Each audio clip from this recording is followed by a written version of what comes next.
out of the data dump when it comes to trade over the weekend? What stood out to you?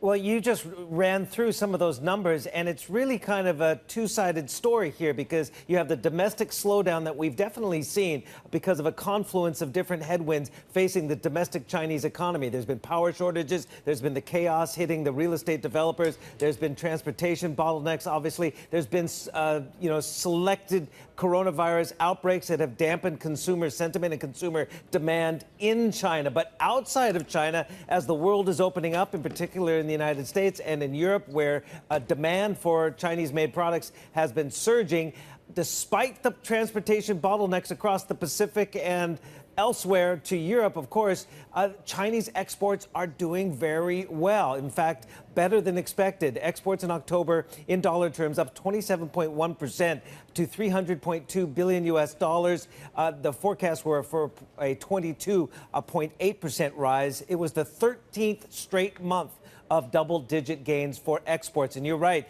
they have, through October, those exports have already surpassed all of 2020, and we're already back to pre-pandemic levels with the level of exports from China. So there's the export story. That's the external demand story. Internally, there's still a lot of stresses. Imports were up, but not as much as exports. Imports were up 20.6%. A lot of that due to coal imports doubling because of those power crunches. By the way, Xinhua reporting Chinese authorities saying that power crunch seems to be alleviating quite a bit in China.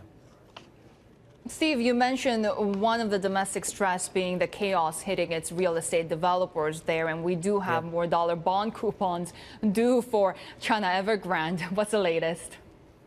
Yeah, we had a couple of coupons due over the weekend. We're still trying to figure out whether those payments were made, reaching out to bondholders. That was worth a total of $82.5 million. But again, there's 30-day grace periods built into these, so the clock starts ticking as of Saturday, November 6th. So December 6th, we'll check back in on this. But also this coming Thursday, we have 3 coupon payments where those 30-day grace periods will be expiring. That totals more than $148 million US dollars. So between all of these, that's just in the last couple of days, 230 million plus coming due. So, it comes at a time as well when we saw a little bit of alleviation for another indebted developer that's been troubled and trying to find ways to pay off its overdue wealth management products. That's Kaisa. We got news on Friday that Kaisa has plans to sell some $13 billion worth of property assets to raise capital after missing those deadlines on wealth products. But again,